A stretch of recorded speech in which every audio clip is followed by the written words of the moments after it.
नमस्कार, यो AB news खबरको संकेत हो। अहिले तपाईँ पालिकाहरूको खबर दिने नेपालको एकमात्र खबर बुलेटिन पालिका खबरमा हुनुहुन्छ। म करिश्मा कार्की। पालिका खबर बुलेटिन आइसिआइडीले एबी न्यूज खबरमा प्रत्येक दिन साँझ 6 देखि 7 बजेसम्म र दिउँसो 3 देखि 4 बजेसम्म पुनः प्रसारण गर्दै आइरहेको छ। देशभरका 77 जिल्लाका रेडियोबाट पनि यो खबर बुलेटिन प्रसारण भइरहेको छ। आजको पालिका खबर प्रारम्भ गरौं मूल खबरबाट।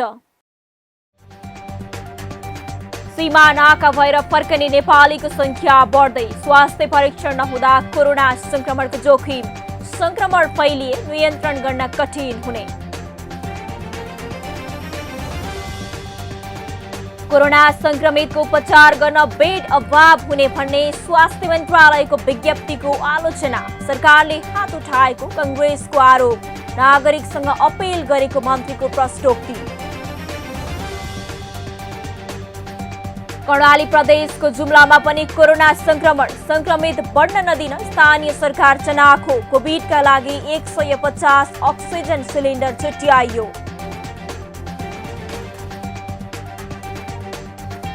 कोरोना भाइरसको संक्रमण बढ्दै जाँदा स्थानीय तह आइसोलेसन निर्माणमा व्यस्त, आइसोलेसनमा बस्दा पनि स्वास्थ्यमा ध्यान दिनुपर्ने जनस्वास्थ्य विज्ञको सुझाव।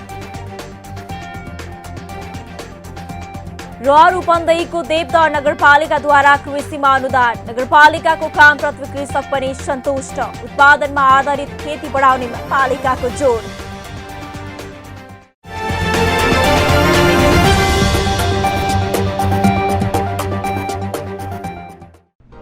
जन जनको आशा, भरोसा र विश्वास हो पालिका। जनताद्वारा जनताले जनताकै लागि शासन गर्ने संयन्त्र हो पालिका। उसो भए जनताले के पाइरहेका छन्? के थिए त अपेक्षा? नेतृत्व, नीति र व्यवहार सही छ? बजेट, कार्यक्रम र अभियान पर्याप्त छन्? गरेन, भएन, हुँदैन मात्र भन्ने कि अब यसो गरौँ र यसरी गरौँ पनि भन्ने? पहरेदारी र खबरदारीसँगै अब दिशानिर्देश गर्नु छ। हाम्रो स्थानीय सरकारलाई सचेत गराउने हाम्रै समाचारले हो। अब अट्नेछ सबैको खबर, यो हो पालिका खबर।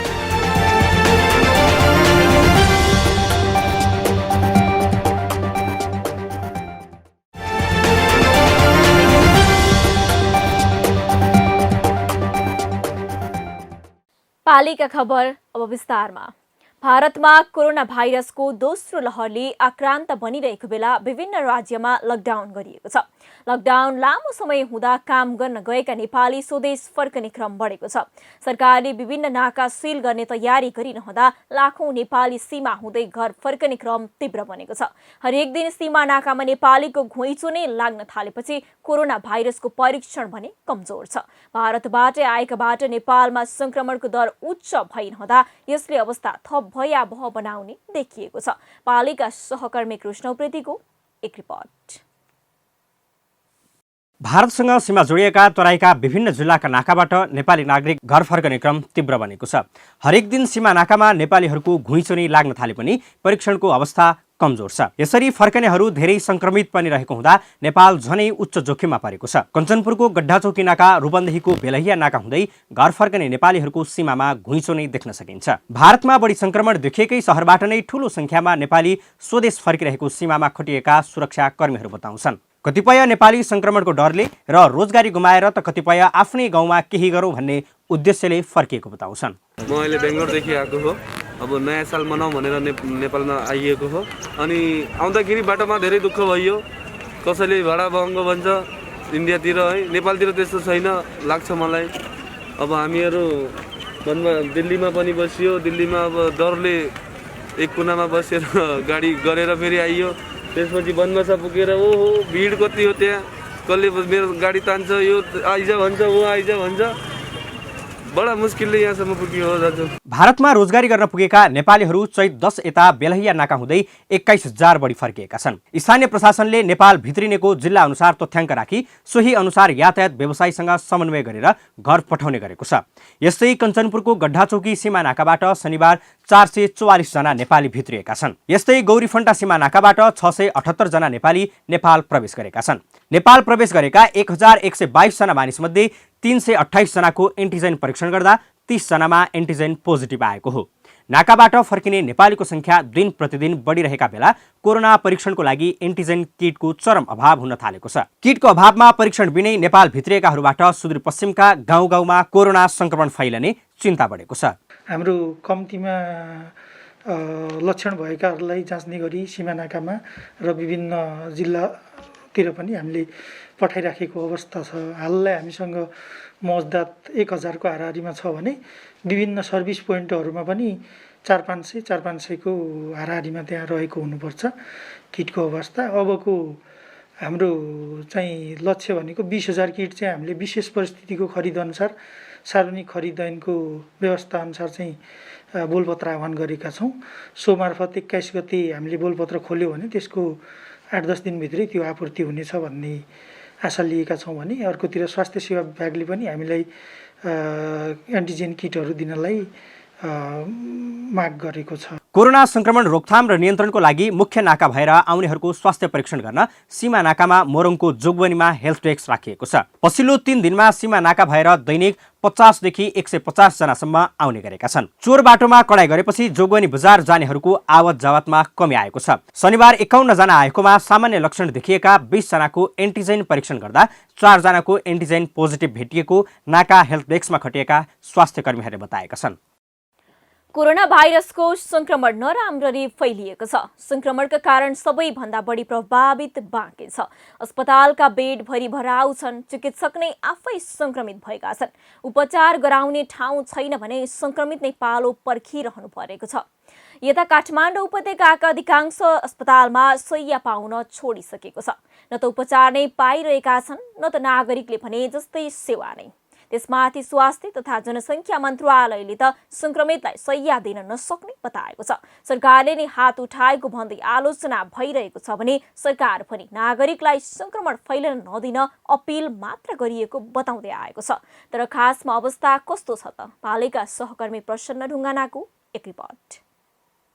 शुक्रबार स्वास्थ्य तथा जनसङ्ख्या मन्त्रालयले एउटा विज्ञप्ति जारी गर्यो। विज्ञप्तिमा स्वास्थ्य प्रणालीले ठेक्नै नसक्ने गरी संक्रमण बढेकोले अस्पतालमा राखेर हेरचाह गर्न अस्पतालमा शैय्या उपलब्ध गराउन नसकिने भएको उल्लेख गरिएको छ। सरकारको यो आत्मसमर्पणसँगै नेपाली नागरिक अभिभावक विहीन हुन पुगेको महसुस गरिरहेका छन्। कोरोनाको भयावह बढ्दै जाँदा अब सरकारसँग भर गर्नका लागि आफ्नै भाग्य सिवाय अरू केही बाँकी पनि छैन जस्तो भइरहेको छ। सरकारको यो विज्ञप्तिले थप त्रास फैलायो। सक्रिय संक्रमित 43,000 पुग्दा नै शैय्या पाउन छोडेको भनेर भन्नुले थप आतंक फैलिएको छ। मन्त्रालयको विज्ञप्तिप्रति आक्रोशित हुँदै राजनीतिक दलले नै सरकारको आलोचना गरिरहेका छन्। बेड अभाव हुँदै गयो, बेड छैन, बेड उपलब्ध गराउन सकिन्न भनेर भन्नु भनेको एकजना मित्रले लेख्नु भए जस्तै यो चाहिँ स्वास्थ्य मन्त्रालयले आफ्नो जिम्मेवारीबाट राजीनामा दिए जस्तो अवस्था हो। महामारीको बेलामा राज्य चाहिँ हरेक नागरिकको अभिभावक हुन्छ। अभिभावकले जस्तै प्रतिकूलतामा पनि आफ्नो नागरिकलाई जीवनका प्रति, चुनौतीका प्रति गम्भीर बन्न ढाडस दिइराख्नुपर्छ। त्यसैले अहिले सरकारले जे कर्म गरेको छ यो चाहिँ जिम्मेवार राजनीतिक चरित्र, जिम्मेवार राज्यको दायित्व पनि बिल्कुल होइन र यो चाहिँ घोर आलोचना गर्नुपर्ने विषय छ। यसको चाहिँ नेपाली कांग्रेस पार्टीको तर्फबाट हामी गम्भीर रूपमा प्रतिवाद गर्न चाहन्छौँ। नागरिकको जीवन रक्षाको दायित्व सरकारको हो। उसले जुनसुकै मूल्यमा पनि नागरिकको रक्षा गर्न सक्नुपर्छ। काबुभन्दा बाहिरको परिस्थितिमा पनि उसले सकेको प्रयत्न गरिरहनुपर्छ। नागरिकलाई सरकारले केही गर्दैछ भन्ने महसुस सधैँ हुनुपर्छ। सरकारले प्रयत्न गर्न छाडेको दिन त्यसको औचित्य सकिन्छ। नागरिकको जीवन रक्षा गर्न पनि सक्दिन, तर सरकारको हैसियतमा रहन्छु भनिरहनु लाजमर्दो अवस्था हो। त्यसैले पनि मन्त्रालयको विज्ञप्तिले आलोचना बढेसँगै स्वास्थ्य मन्त्री स्वयंले यसको जवाफ दिनु पर्यो। मन्त्री हृदयेश त्रिपाठीले नागरिकसँग अपिल मात्र गरिएको जानकारी दिँदै सरकारले हात नउठाएको भन्दै विज्ञप्तिको बचाउ गर्नु पर्यो। यो सही हो कि अहिले विश्व नै प्रताडित छ, विशेष गरी हाम्रो छिमेकी दक्षिण छिमेकी हिन्दुस्तान झन् प्रताडित छ। त्यसले गर्दाखेरि केही आपूर्तिमा केही समस्याहरू, अक्सिजन लगायतका केही समस्याहरू देखा परिरहेका छन्। तथापि पनि हामी हर तरहले यसलाई समाधान गर्न कोसिस गर्दैछौँ। तपाईहरुले यहाँ सबैलाई आग्रह के छ भने आतंकित हुने अवस्था छैन, सबै जिम्मा सरकारले लिएको छ र सरकार आफ्नो प्रतिबद्धता पूरा गर्न कटिबद्ध छ।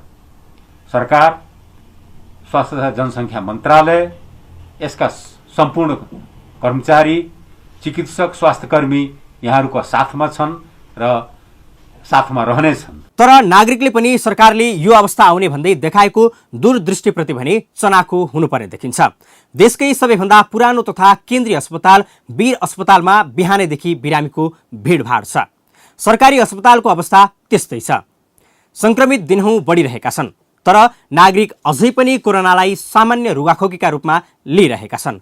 पीसीआर परीक्षण गर्न अस्पताल पुगेकाबाटै संक्रमण फैलिने गरी जोखिम बढिरहेको छ। काठमाडौँ उपत्यकाको अस्पतालका चिकित्सक नै कोरोना संक्रमित भए पनि आफै खटिरहेका छन्। के यस्ता दृश्यले पनि आम नागरिकलाई बोल्दैन र सरकारका तीनै तहलाई छुँदैन? महामारी नियन्त्रण एक्लैको प्रयासमा सम्भव नहुने भएकाले सबैले हातेमालो गरौँ, संक्रमणबाट जोगिने हरेक उपाय अपनाऊ। पालिका खबर बुलेटिनमा अब पालो ओपन ब्यालटको। आजको ओपन ब्यालटमा हामीले कोरोना संक्रमण भयावह हुन नदिन नागरिकले के गर्नुपर्छ भनेर काठमाडौँ उपत्यकावासीलाई सोधेका छौँ। हेरौँ के भन्छन् उनीहरू। अब आम नागरिकको दायित्व त त्यही हो, घरमा बस्ने हो होइन। अब बिना कामको बाहिर ननिस्किने, अनि घरमा पनि बस्दाखेरि तपाईँको साबुन पानीले हात धुने, सेनिटाइजर गर्ने होइन, अनि राम्रोसित मुख त्यो मास्क लगाउने होइन, अनि राम्रोसित बस्ने घरमा होइन, त्यतिकै बाहिर नजाने, अहिले भिडभाड ठाउँमा पनि नजाने। अहिले कोरोना त लास्टै यो भइसकेछ क्या। अब पहिलाको त त्यति यो थिएन, तर यसपालिको धेरै कडा छ क्या, अनि मान्छे तुरुन्तै जान्छ क्या। अनि त्यसले गर्दा तपाईँको राम्रोसित सचेत भएर बस्नु होला सबैजनालाई। अब मेन त हामीले अब मास्क इम्पोर्टेन्ट पार्ट भनेको आफूलाई सुरक्षित राख्नको लागि सोसियल डिस्टेन्स, भिडभाडमा जानु भएन, सेनिटाइजर, मास्क होइन, र यसको औषधि भनेको सोसियल डिस्टेन्सै हो। र हामी बाहिर भिडभाडमा निस्किनु भएन, पसलहरू जाँदा पनि सुरक्षित जुर्नु पर्यो होइन। अनि अन्य ठाउँमा घुमघाम गर्दा पनि आफ्नो चाहिँ हेल्थलाई केयर गरेर जहाँ पनि त्यही छुनु भएन। अनि घरमा गइसकेपछि एकछिन बाहिर निस्केर फ्रेस हुनुलाई पनि घरमा गइसकेपछि साबुन पानीले हातहरू धुने, सेनिटाइजर गर्ने, त्योभन्दा अर्को विकल्प केही पनि छैन। आम नागरिकको भूमिका के हुनु पर्यो भने अब त्यही त एउटा सरकारकै फितलो पक्ष चाहिँ देखिन्छ, तर आम जनताले चाहिँ के गर्नु पर्यो भने अनावश्यक भिडभाडमा जानु भएन होइन। आवश्यक परेको खण्डमा मात्रै चाहिँ स्वास्थ्य हस्पिटलहरू जानु पर्यो होइन। स्वास्थ्य सेवाहरू जस्तो स्वास्थ्य सेवा प्रवाह हुने क्षेत्रमा जानु पर्यो।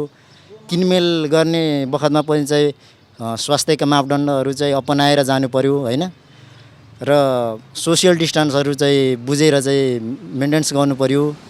यद्यपि त्यो गरिएको खण्डमा चाहिँ सायदै कोभिडले सङ्क्रमण चाहिँ गर्दैन थियो, किनभने कोभिड आफैले चाहिँ आएर चाहिँ ह्याक गर्ने होइन होइन। यो भने चाहिँ आम जनता, आम मानिसहरूले चाहिँ यो अलिकति भेडभाड गरिदिने, नबुझिदिने, कोरोना चाहिँ केही होइन भन्ने पनि एउटा कोरोना केही होइन रहेछ भन्ने पनि आम मानिसको बुझाइ छ। तर कोभिडलाई चाहिँ स्वास्थ्य मन्त्रालय पनि बारम्बार भनिरहेको छ कि यसलाई चाहिँ सामान्य रूपमा नलिदिनु होला भनिरहेछ होइन। त्यो भएको कारणले यसबाट चाहिँ आम जनताहरू चाहिँ सचेत हुनु पर्यो। म यसले बोकिरहेको छु, सेनिटाइजर बोक्नु पर्यो होइन। एनी टाइम चाहिँ मास्क हुनु पर्यो। हामीसँग यद्यपि सेनिटाइजर नभएको खण्डमा चाहिँ साबुन पानीले हरेक समयमा साबुन पानीले हात धोएको खण्डमा पनि केही हदसम्म चाहिँ हामी बच्न सकिन्छ। एकदमै अब सरकारले भने बमोजिम अब नागरिकहरूले गर्नुपर्ने कुराहरूमा चाहिँ होइन, पहिला त मेन चाहिँ सामाजिक कायम चाहिँ दूरी कायम राख्नु पर्यो।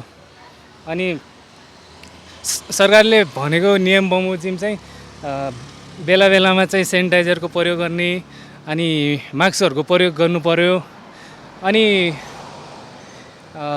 बाहिर विशेष कामले मात्र बाहिर निस्कनु पर्यो, अनावश्यक रूपमा बाहिर निस्कनु भएनमा यदि काम परेको खण्डमा बाहिर निस्कनु पर्यो भने चाहिँ सामाजिक दूरी कायम गरेर निस्किनुपर्छ जस्तो लाग्छ।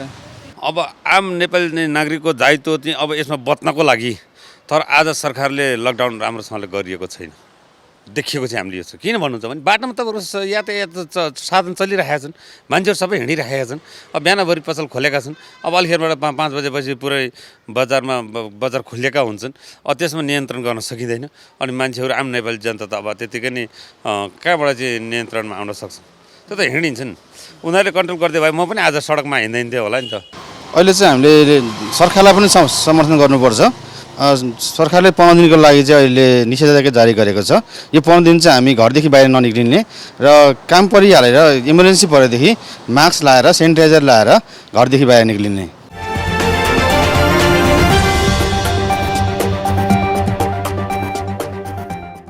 पालिका खबरको सिलसिला अझै जारी छ, त्यसअघि विश्राम अघि मूल खबर। सीमा नाका भएर फर्कने नेपालीको संख्या बढ्दै, स्वास्थ्य परीक्षण नहुँदा कोरोना संक्रमणको जोखिम, संक्रमण फैलिए नियन्त्रण गर्न कठिन हुने। कोरोना संक्रमितको उपचार गर्न बेड अभाव हुने भन्ने स्वास्थ्य मन्त्रालयको विज्ञप्तिको आलोचना, सरकारले हात उठाएको कांग्रेसको आरोप, नागरिकसँग अपील गरेको मन्त्रीको प्रश्नोक्ति। कर्णाली प्रदेशको जुम्लामा पनि कोरोना संक्रमित बढ्न नदिन स्थानीय सरकार चनाखो, कोभिडका लागि 150 अक्सिजन सिलिन्डर छुट्याइयो। कोरोना भाइरसको संक्रमण बढ्दै जाँदा स्थानीय तह आइसोलेसन निर्माणमा व्यस्त, आइसोलेसनमा बस्दा पनि स्वास्थ्यमा ध्यान दिनुपर्ने जनस्वास्थ्य विज्ञको सुझाव। र रूपन्देहीको देवदह नगरपालिकाद्वारा कृषिमा अनुदान, नगरपालिकाको कामप्रति कृषक पनि सन्तुष्ट, उत्पादनमा आधारित खेती बढाउनेमा पालिकाको जोड।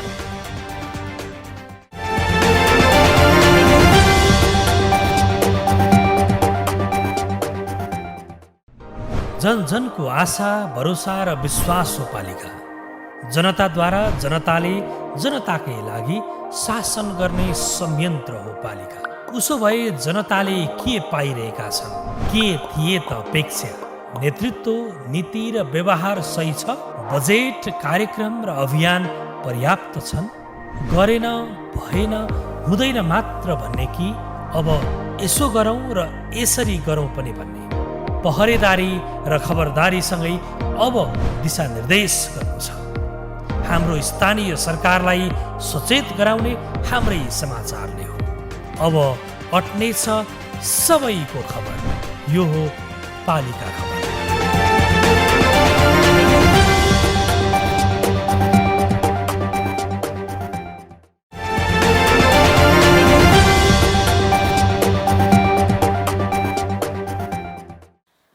कोरोना भाइरसको संक्रमण नेपालको 70 जिल्लामा फैलिएको छ, त्यसमध्येको जुम्ला पनि एक हो। वैशाख पहिलो सातादेखि नै जुम्लामा पनि संक्रमित भेटिए। जिल्लाको गोठीचौर गाउँपालिकाका 1 जनामा संक्रमण देखियो। त्यसपछि अहिलेसम्म 18 जना संक्रमित छन् भने 3 जनालाई अक्सिजन दिनु परेको छ। संक्रमणको दरलाई रोक्न र जोखिम न्यूनीकरण गर्न अहिले जुम्लाका स्थानीय तह आफै जुटेका छन्। फैलिएको संक्रमणलाई रोक्न र अवस्था भयावह आउन नदिन स्थानीय सरकार योजना बनाएर अघि बढिरहेका छन्, तर हिलचक्राइ रोकिएको छैन। जुम्लाबाट पालिका खबरदाता मानदत्त रावलको एक रिपोर्ट। कोरोना भाइरसको दोस्रो लहरले नेपाललाई पनि गाँच्छ भन्ने कसैले कल्पना पनि गरेनन्। सरकारले नै संक्रमण रोक्नका लागि सबै संयन्त्रलाई समयमा प्रयोग गर्न सकेन।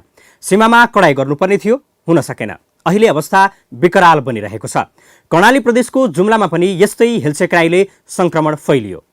अहिलेसम्म 18 जना संक्रमित भएका छन् भने 3 जनालाई अक्सिजन दिनुपर्ने अवस्था सृजना भएको छ। अझै पनि जुम्लामा हिलचक्राइ भइरहेको छ। जुम्ला विमानस्थलमा हेल्थ डेस्क स्थापना भएको छैन। कोरोनाको हटस्पट भनिएको सुर्खेत र नेपालगञ्जबाट नागरिक सिधै घर जाने गरेका छन्। राष्ट्रिय मानव अधिकार आयोग जुम्लाले कोरोना रोकथाम तथा नियन्त्रणमा देखिएको कमी कमजोरीलाई सुधार गर्नका लागि सरकारवाला निकायको ध्यान आकर्षण गर्ने काम गरिरहेको छ। प्रायोरिटी बेसिसमा जस्तै जुन एयरलाइन्सको फ्लाइट हुन्छ त्यो आधारमा मात्रै त्यो भित्र त्यहाँ त्यो हाम्रो स्टुडेन्ट हल हुन्छ एउटा यहाँनिर त्यो गर्ने एउटा सानो प्रबन्ध चाहिँ गरेका छौँ। त्यस बाहेक अब यहाँ बाहिरपट्टि हात धुने त्यो चाहिँ गरिरहेको छ। अब प्रहरीलाई चाहिँ पात्र नापेर भित्रतिर आउँछ कि अहिले चाहिँ। अनि त्यो अस्ति चाहिँ त्यो यहाँ जिल्ला त्यो आपत डिओसीले पनि त्यो मिटिङ राखेर यहाँ हेल्प डेस्क राख्ने भन्ने चाहिँ निर्णय गरेको छ। तर हामीलाई जिल्लामा समन्वय गर्दैनौँ। कर्णाली स्वास्थ्य विज्ञान प्रतिष्ठान जुम्लामा अहिले करिब 205वटा अक्सिजन सिलिन्डर मौजदात राखिएको छ, जसमा कोभिडका लागि भनेर 150 छुट्याएको छ। बिरामीको चाप बढेको खण्डमा बढीमा 10 दिनसम्म मात्रै हालको स्टक अक्सिजनले काम गर्ने सम्भावना देखिन्छ। बिरामीको चाप बढेमा जुम्लामा पनि अक्सिजनको अभाव देखिने भएकोले अक्सिजन प्लान्टबाट बिजुली अभावका कारण उत्पादन हुन सकिरहेको छैन। 15वटा भेन्टिलेटर, 120वटा आइसोलेसन बेड तयारी अवस्थामा छन्। उता जोखिम भित्रिएला कि भन्ने विषयमा अहिले स्थानीय सरकार पनि चनाखो देखिएका छन्। त्यो सूचना सङ्कलन त्यहाँको वडाको जनप्रतिनिधि र त्यहाँ वडाको जनप्रतिनिधि वडा अध्यक्षले त्यहाँ वडा स्तरमा सर्वदलीय बैठक सर्वपक्षीय बैठक बसालेर प्रत्येक गाउँको एकजना सूचना स्रोत व्यक्ति हामीले तयार गर्ने, उसले प्रत्येक दिन जसो कोभिडको सन्दर्भमा गाउँमा भएका समग्र को आए को गए, त्यहाँ कसले तपाईँको अटेर गरिरहेको छ अथवा तपाईँको सामान्यतया कोभिडका सामान्यतया नियम आचार संहिता कोहीले पालना गरेको छैन। गाउँपालिकाले कोरोना रोकथाम तथा नियन्त्रणका लागि रणनीति योजना बनाएर काम गरेको जनाएको छ। गाउँपालिकामा भित्रिने नागरिकलाई हेल्थ डेस्कमा चेक जाँच गराएर मात्रै गाउँ तथा घरमा पस्ने व्यवस्थापन गरिएको छ। गाउँ गाउँमा जनप्रतिनिधि तथा स्वयंसेवक परिचालन गरी जिल्ला बाहिरबाट आउने नागरिकको तथ्याङ्क सङ्कलन गर्नुका साथै स्वास्थ्य अवस्थाको अनुगमन गरी पालिका हुँदै प्रशासनलाई रिपोर्टिङ गर्ने विधि अपनाइएको छ। हाम्रो नेपालमा जुन यसको प्रभाव दिनानुदिन बढ्दै गइरहेको अवस्था छ, त्यसको नेपालन सुर्खेत हाम्रो प्रवेशद्वार कर्णालीको प्रवेशद्वार जुम्लाको प्रवेशद्वारमा भयावह स्थिति भएको हुनाले यो स्थिति जुम्लामा पनि नआउला भन्न सकिन्न। जिल्लामा पटक पटक कोरोना विपद व्यवस्थापन समितिको बैठक बस्ने र सङ्घ प्रदेश सरकारबाट आएको स्वास्थ्य सम्बन्धी मापदण्डको पालना गर्न लगाउने गरिएको छ। यस्तै स्थानीय तहसँग समन्वय गरी संक्रमण रोकथामका विषयमा काम गर्ने गरेको छ। पालिका खबर बुलेटिनमा अब पालो पालिका टकको।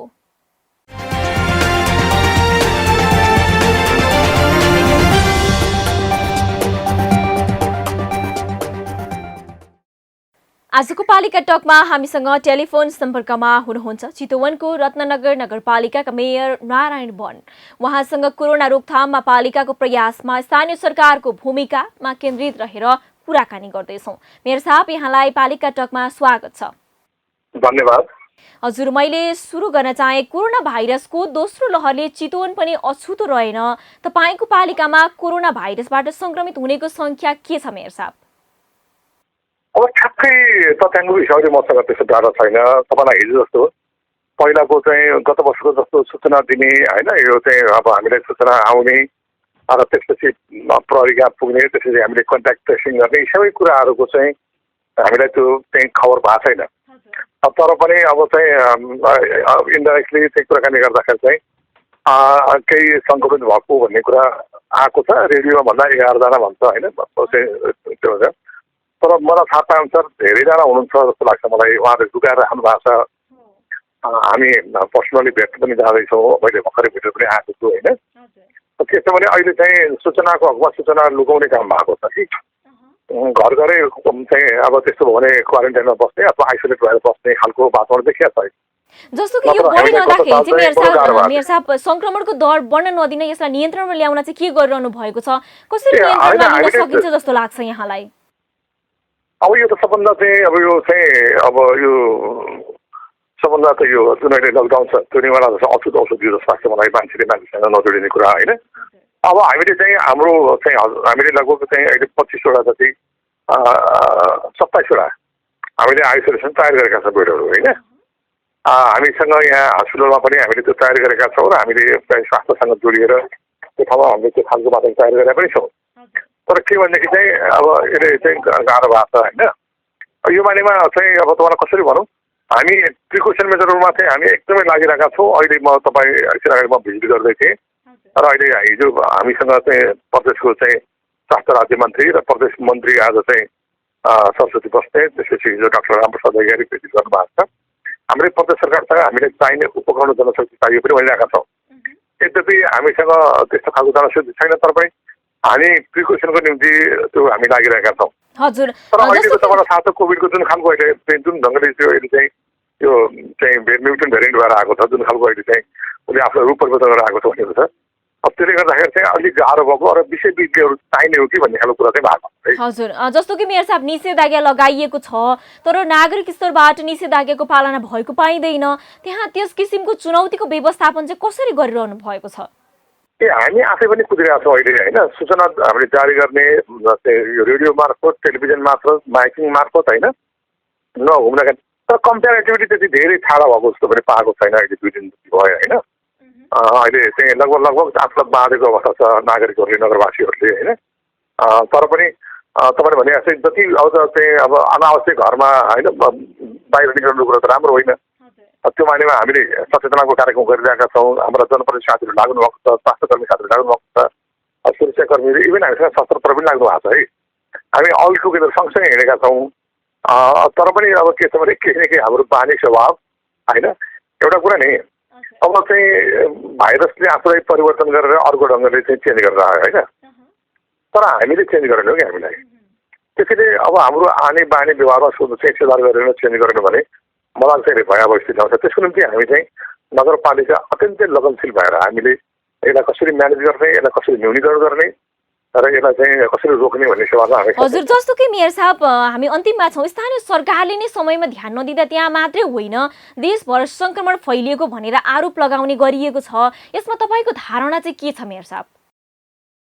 म त यो विचारसँग सहमत छैन। तपाईँ गत साल पनि अहिले पनि कुरा गर्नु, यदि स्थानीय सरकार नभएको भए हुन्थ्यो के होला? Can you imagine? कल्पना गर्न सक्नुहुन्छ? हामी तल्लो तहमा माथिल्लो सरकारले त हामीलाई न उपकरण दिएको छ, न जनशक्ति दिएको छ, न बजेट दिएको छ। वी आर डुइङ आवर सुर। हामीले हामीलाई थाहा छ त्रिवेन्द्र चाहिँ के भनेर हामी आफ्नो ढङ्गले लागिरहेको छौँ। र स्थानीय सरकार मलाई लाग्छ कहीँ कतै त्यस्तो भयो, मलाई थाहा छैन होइन। तर हामी अहिले चितवनको कुरा गर्नुहुन्छ भने हामी पूर्व चितवनको चाउडे नगरपालिकाको अस्ति हामी बैठक बस्यौँ। त्यसको सहयोग मैले गर्ने गर्छु। हामी चाउडे नगरपालिकाले संयुक्त रूपमा आइसोलेसन भएर क्वारेन्टाइन बनाएको थियो गत साल पनि। त्यो अभ्यास अहिले पनि हामीसँग छ। तर हामीले एक चाहिँ नगरपालिकाका अर्को नागरिकसँग नजाने कुरा हेर्नु। त्यसैले यो स्थानीय सरकार नभएको भए प्रदेश केन्द्रको भूमिका तपाईँ आफै सोध्नु, तपाईँ पालिका खबर पनि थाहा हुनुहुन्छ। यदि स्थानीय सरकार नहुँदो त नभइदिएको भए, निर्वाचन नगरेको भए हुन्थ्यो के होला यो चाहिँ यो धरतीमा, तपाईँ कल्पना गर्नुहोस् त। त्यसैले यो चाहिँ निराधार हो भन्छु म। हजुर, हस् त मेयर साहब, यो महत्त्वपूर्ण समय दिनुभयो, यहाँलाई धेरै धेरै धन्यवाद। थ्याङ्क यू भेरी मच यो अवसर दिनुभएकोमा।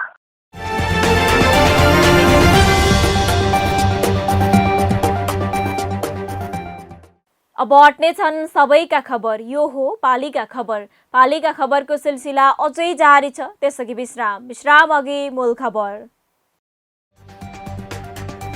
सीमा नाका भएर फर्कने नेपालीको संख्या बढ्दै, स्वास्थ्य परीक्षण नहुँदा कोरोना संक्रमणको जोखिम, संक्रमण फैलिए नियन्त्रण गर्न कठिन हुने। कोरोना संक्रमितको उपचार गर्न बेड अभाव हुने भन्ने स्वास्थ्य मन्त्रालयको विज्ञप्तिको आलोचना, सरकारले हात उठाएको कांग्रेसको आरोप, नागरिकसँग अपिल गरेको मन्त्रीको प्रश्नोक्ति। कर्णाली प्रदेशको जुम्लामा पनि कोरोना संक्रमित बढ्न नदिन स्थानीय सरकार चनाखो, कोभिडका लागि 150 अक्सिजन सिलिन्डर छुट्याइयो। कोरोना भाइरसको संक्रमण बढ्दै जाँदा स्थानीय तह आइसोलेसन निर्माणमा व्यस्त, आइसोलेसनमा बस्दा पनि स्वास्थ्यमा ध्यान दिनुपर्ने जनस्वास्थ्य विज्ञको सुझाव। र रूपन्देहीको देवदह नगरपालिकाद्वारा कृषिमा अनुदान, नगरपालिकाको कामप्रति कृषक पनि सन्तुष्ट, उत्पादनमा आधारित खेती बढाउनेमा पालिकाको जोड।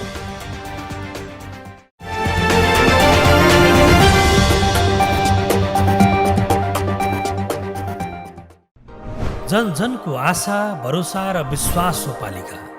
जनताद्वारा जनताले जनताकै लागि शासन गर्ने संयन्त्र हो पालिका। उसो भए जनताले के पाइरहेका छन्, के थिए त अपेक्षा, नेतृत्व, नीति र व्यवहार सही छ?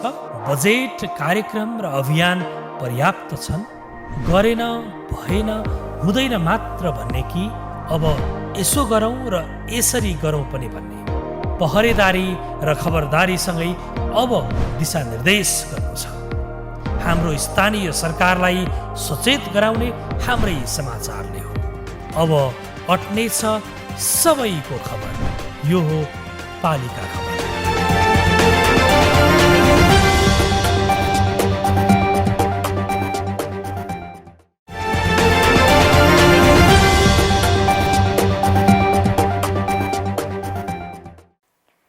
कोरोना भाइरसको दोस्रो लहरले काठमाडौँ उपत्यका लगायत स्थानीय तहहरू आक्रान्त बनेका छन्। सीमाबाट नेपाल प्रवेश गर्नेको संख्यामा कमी आएको छैन। पछिल्लो समय दिनानुदिन 30 भन्दा बढीको मृत्यु र 5000 को हाराहारीमा नयाँ संक्रमित थपिएका छन्। यही अनुपातमा संक्रमित थपिँदै गए यहाँका स्वास्थ्य संस्थाले बिरामीको चापलाई थेग्न नसक्ने अवस्था सृजना हुन सक्ने देखिन्छ। अहिले यसरी नेपाल आएकाहरू संक्रमित हुने क्रम बढिरहेको छ, तर अस्पताल भने बेड अभाव छ। यस्तो अवस्थामा घरमै कसरी आइसोलेसनमा बस्ने त? कृष्ण उप्रेतीको यो रिपोर्ट। छरछिमेक घर परिवारको चासो राख्ने धेरै भए पनि संक्रमणको जोखिम लिएर काम गर्न निषेधाज्ञा र अन्य सीमितताका कारण कसैलाई पनि सहज छैन। यस परिस्थितिमा कतिपय मानिसले होम आइसोलेसनमा बस्न रुचाएको पनि देखिन्छ। धेरैले यसरी आफूलाई ठिक भएको अनुभव समेत सार्वजनिक गरेका छन्। अहिले स्थानीय तहहरू पनि यसरी नै आइसोलेसनमा बस्न वडा वडामा जानकारी र सूचना दिइरहेका छन्। तर सबैले होम आइसोलेसनमा नै बस्नुपर्छ भन्ने छैन। यदि निकै समस्या परेमा अस्पताल जानुपर्ने विज्ञको सुझाव छ। यो पटक यदि ज्वरो आयो, खोकी लाग्यो, पखाला बान्ता भयो अथवा अन्य लक्षणहरू देखियो भने हामीले पिसिआरको परीक्षण गर्नुपर्छ। पिसिआरको परीक्षण नगर्दा हामी सङ्क्रमित भएको थाहा हुँदैन र भित्रभित्रै कोभिड निमोनिया भएको हुनसक्छ। यदि चाहिँ पिसिआर गर्दाखेरि पोजिटिभ आयो भने अहिले हामीले अस्पताल पाउने अवस्था छैन। त्यो अवस्थामा हामी सकभर घरमै बसेर एउटा चाहिँ स्वस्थ जीवनशैली अपनाउनु जरुरी हुन्छ। कहिलेकाहीँ लक्षणहरू दबाएर जस्तो चाहिँ पारासिटामोल, कफ सिरप, एन्टिबायोटिक्सहरू खाएर घरमा बस्दाखेरि बाहिर चाहिँ ठिकठाकै देखियो भने भित्र चाहिँ निमोनिया भइसकेको हुनसक्छ र आकस्मिक रूपमा चाहिँ हामी अस्पताल जानुपर्ने हुन्छ। होम आइसोलेसनमा बस्दा के गर्ने के नगर्ने? थर्मोमिटरबाट शरीरको तापक्रम नापिरहने। 98 देखि 99 डिग्री फरेनहाइटसम्म व्यक्ति अनुसार नर्मल तापक्रम हो। 100 डिग्री पुग्यो भने चिकित्सकको सल्लाह लिएर पारासिटामोल खाने। पल्स अक्सिमिटरबाट अक्सिजनको स्तर नापिरहने। यदि 94 भन्दा तल गयो भने घोप्टो परेर सुत्ने। यसलाई प्रोन पोजिसन भनिन्छ। पेटमा 2वटा सिरानी, टाउकोमा 1टा सिरानी र खुट्टाको गोलीगाँठो नजिक 1टा सिरानी राखेर पेटको बलमा सुत्ने। यसले फुक्सोको क्षमता बढाउँछ। यसलाई प्राकृतिक भेन्टिलेटर पनि भनिन्छ। भिटामिन सी 2 पटक, जिंक 2 पटक, भिटामिन डी हप्ताको 1 पटक खाने। आवश्यकता अनुसार पारासिटामोल, कफ सिरप अथवा ट्याब्लेट खाने। अहिलेको नयाँ भेरिएन्टले अचानक कोभिड निमोनिया गराउँछ। तसर्थ नजिकको कोभिड अस्पतालमा गएर चिकित्सकसँग जाँच गराउने। छातीको एक्सरे वा सिटी स्क्यान गरेर फुक्सोको अवस्था अनुसार चिकित्सकको सिफारिसमा औषधि खाने। जाँच नगरी घरमा अक्सिजन लिएर नबस्ने। अक्सिजनले रोग निको गर्दैन। चिकित्सकको सिफारिस अनुसारको औषधिले मात्र निमोनिया वा अन्य अवस्था ठिक हुन्छ। तसर्थ अक्सिजन उपचार होइन, धेरै व्यक्तिले घरमै अक्सिजन दिएर फुक्सो ड्यामेज भएको अवस्था पनि छ। त्यसैले जाँच गराउने। एक सातामै अवस्था क्रिटिकल हुन सक्छ। तसर्थ गाह्रो भएमा भोलि अस्पताल जान्छु नभन्ने। अस्पताल प्याक भए पनि त्यहाँ तपाईले कुनै न कुनै उपचार पाउन सक्नुहुन्छ। अप्रमाणित औषधि सेवन गरेर वा अन्य संक्रमितलाई निको भएको औषधि खाएर समय एवं स्वास्थ्य नष्ट नगरौं। प्रतिरोध क्षमता रातारात वृद्धि हुँदैन।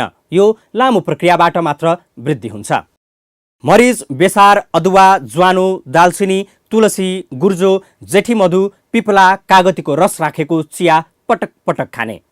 घरको खानाको अतिरिक्त फलफुल, दूध, गेडागुडी, अन्डा, सुप आदि प्रशस्त खाने।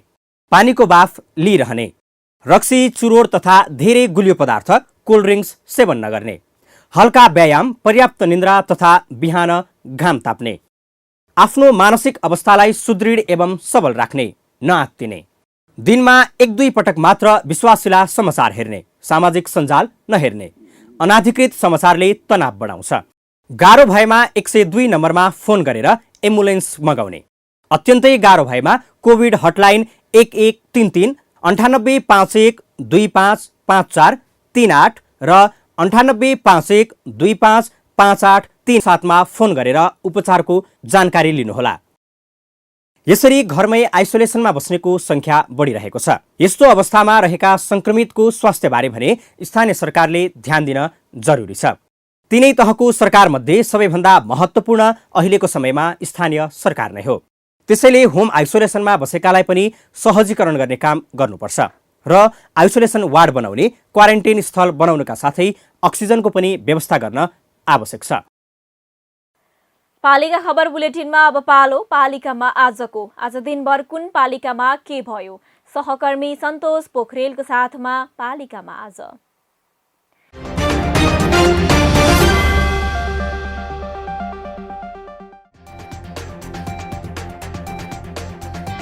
दाङको तुलसीपुर उपमहानगरपालिकाले कोरोना संक्रमितलाई पुर्याउन थाल्यो घर घरसम्म निशुल्क अक्सिजन सिलिन्डर। अक्सिजनको खाली सिलिन्डर भनी बिरामीको आफन्तले फिर्ता गर्नुपर्ने। बाँकेको नेपालगञ्ज उपमहानगरपालिकाद्वारा अक्सिजन सहितको 50 बेडको आइसोलेसन केन्द्र सञ्चालन। बेड नपाएर छटपटाइरहेका बिरामीलाई सहज। कोरोना संक्रमण नियन्त्रण गर्न देशभरका स्थानीय तहद्वारा स्वास्थ्य मापदण्ड कडाइका साथ लागू। संक्रमितलाई राख्न क्वारेन्टिन र आइसोलेसन तयारी अवस्थामा। कोरोना संक्रमित बढ्दै गएपछि रूपन्देहीको सैनामैना नगरपालिकाद्वारा बैंक तथा वित्तीय संस्था 30 वैशाखसम्म बन्द गर्ने निर्णय। निषेधाज्ञा थप कडाइ गर्न जिल्लाका स्थानीय तह पनि सक्रिय। स्याङ्जाको वालिङ नगरपालिकाद्वारा नगर क्षेत्रमा एक साताका लागि जनस्वास्थ्य विपद अवस्था घोषणा। गल्याङ नगरपालिका र चापाकोट नगरपालिकामा पनि अत्यावश्यक बाहेक सम्पूर्ण सेवा बन्द। भोजपुरका सबै पालिकामा सुरु भयो भूमि सम्बन्धी आयोगको काम। लगत सङ्कलनको काम जारी। एमाले प्रवेश गरेका बर्दिवास नगरपालिका 7 का वडाध्यक्ष फाल्गुन सुस्लिङमाथि नेकपा माओवादी केन्द्र महोत्तरीले सोध्यो 24 घण्टे स्पष्टीकरण। पार्टीमा फिर्ता नभए पार्टीले पदमुक्त भएको जानकारी निर्वाचन आयोगलाई गराउने। झापाको मेचीनगर नगरपालिकाले समाधिस्थल मासेर सशस्त्र प्रहरीको बोर्डर आउटपोस्ट राख्न लागेको भन्दै किरात राई समुदाय आन्दोलित। डोजर लगाएको क्षेत्रमा क्षमा पूजा गरेर स्थानीयले बारघेरा लगाए। सिन्धुपाल्चोको मेलम्ची नगरपालिका 12 गिरानचौरमा सहरी स्वास्थ्य केन्द्रको भवन निर्माण गरिने। नगर प्रमुख डम्बर अर्यालले गरे भवनको शिलान्यास। जनप्रतिनिधि र कर्मचारीमा कोरोना संक्रमण पुष्टि भएपछि काठमाडौँको टोखा नगरपालिकाको सेवा बन्द। उच्च सतर्कता अपनाउन नगरवासीमा पालिकाको आग्रह। टोल निगरानी समूह बनाएर कोरोना संक्रमित खोज्दै ताप्लेजुङको पाथीभरा याङबरक गाउँपालिका। संक्रमणसँग सम्बन्धित कुनै समस्या देखा परे टोल निगरानी समूहले पालिकालाई जानकारी गराउनु पर्ने।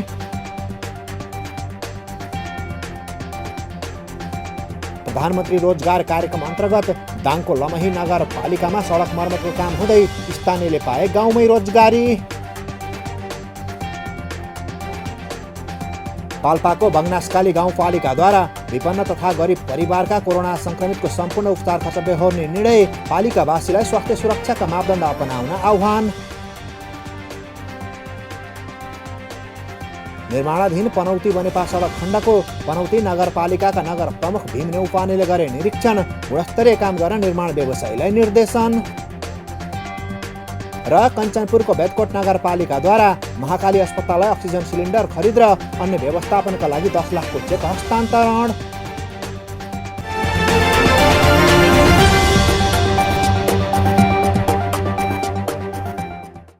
न गाउँ न सहर छुट्दैनन् कुनै खबर। यो हो पालिका खबर। पालिका खबरको सिलसिला अझै जारी छ। त्यसअघि विश्राम अघि मूल खबर। सीमा नाका भएर फर्कने नेपालीको संख्या बढ्दै। स्वास्थ्य परीक्षण नहुँदा कोरोना संक्रमणको जोखिम। संक्रमण फैलिए नियन्त्रण गर्न कठिन हुने।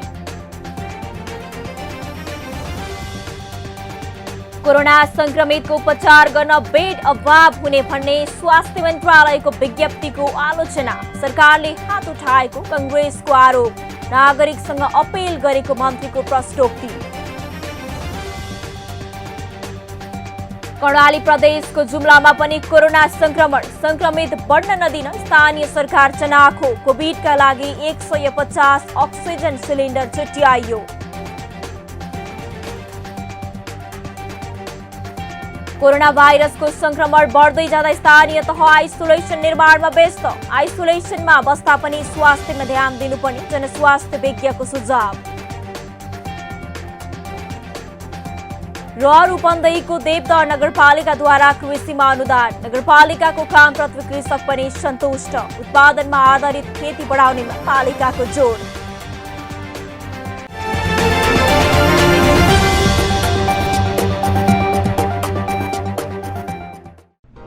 जन जनको आशा भरोसा र विश्वास हो पालिका।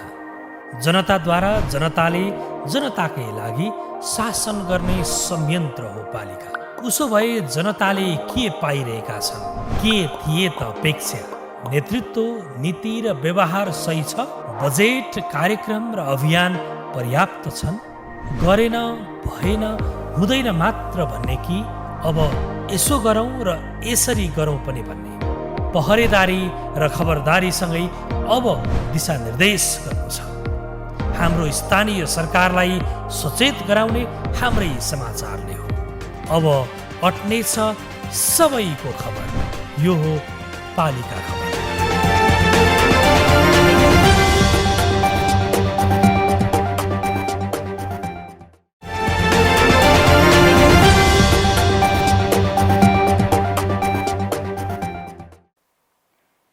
कृषि क्षेत्रबाट नगरपालिकालाई आत्मनिर्भर बनाउने उद्देश्यका साथ रूपन्देहीको देवदह नगरपालिकाले अरू क्षेत्रलाई भन्दा बढी बजेट विनियोजन गरी अनुदान, प्रोत्साहन र सहुलियतमा कृषि क्षेत्रलाई प्राथमिकता दिएको छ।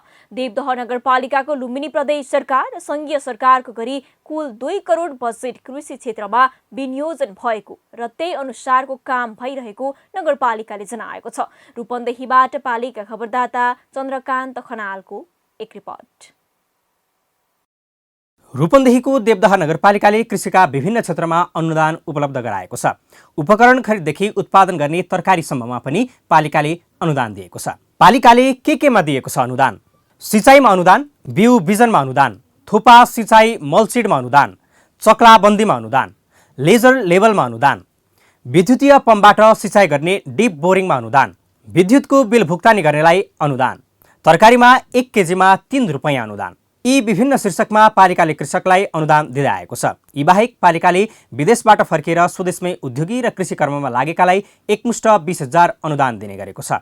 पालिकाको कृषि शाखा प्रमुख अश्विनी कुमार शर्माका अनुसार किसानहरूलाई प्लास्टिक टनेल, बेमौसमी तरकारी खेतीका लागि इच्छुक किसानहरूलाई आवेदन मार्फत छनौट गरी आर्थिकका साथै प्राविधिक सहयोग गरिरहेको छ।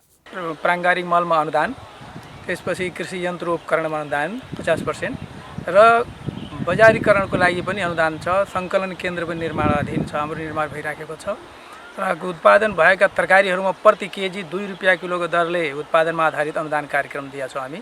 यति धेरै अनुदान र सहयोग गरिरहेको नगरपालिकाको कामप्रति कृषक पनि सन्तुष्ट देखिन्छन्।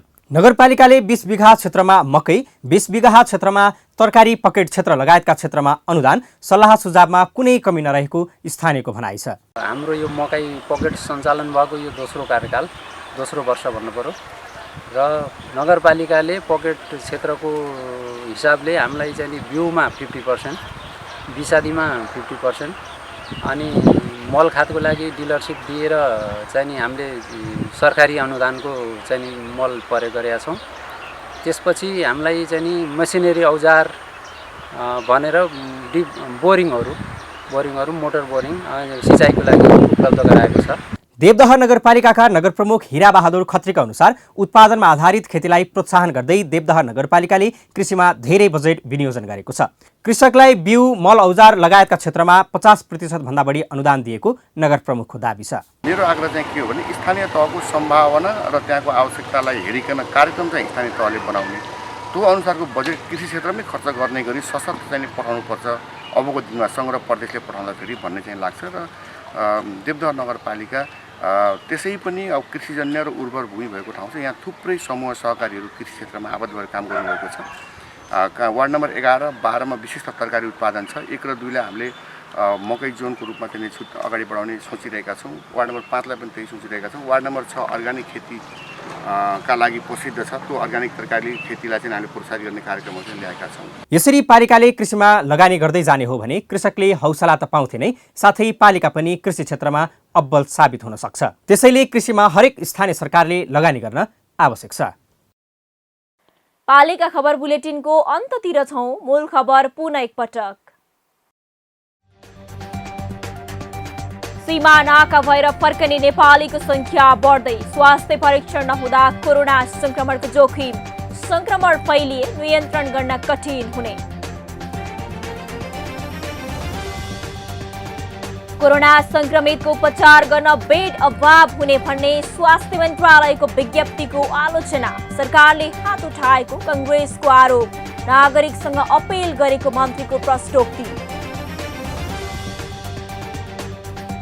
कर्णाली प्रदेशको जुम्लामा पनि कोरोना संक्रमण, संक्रमित बढ्न नदिन स्थानीय सरकार चनाखो, कोभिडका लागि 150 अक्सिजन सिलिन्डर छुट्याइयो। कोरोना भाइरसको संक्रमण बढ्दै जाँदा स्थानीय तह आइसोलेसन निर्माणमा व्यस्त, आइसोलेसनमा बस्दा पनि स्वास्थ्यमा ध्यान दिनुपर्ने जनस्वास्थ्य विज्ञको सुझाव। र रूपन्देहीको देवदह नगरपालिकाद्वारा कृषिमा अनुदान, नगरपालिकाको कामप्रति कृषक पनि सन्तुष्ट, उत्पादनमा आधारित खेती बढाउनेमा पालिकाको जोड। हवस् त आजको पालिका खबर बुलेटिन यति नै। पालिका बुलेटिन फेसबुक, युट्युब, इन्स्टाग्राम र हाम्रो अनलाइन संस्करण www.palikakhbar.com बाट हेर्न, पढ्न र सुन्न सक्नुहुनेछ। साथै यो बुलेटिन देशका 77 जिल्लाका रेडियोबाट पनि हरेक दिन सुन्न सक्नुहुनेछ। पालिकाहरूको गतिविधि समेटिने नेपालको एकमात्र खबर बुलेटिन पालिका खबर लिएर भोलि पुनः आउने नै छौं। एबी न्यूज खबर हेर्दै रहनुहोला। नमस्ते।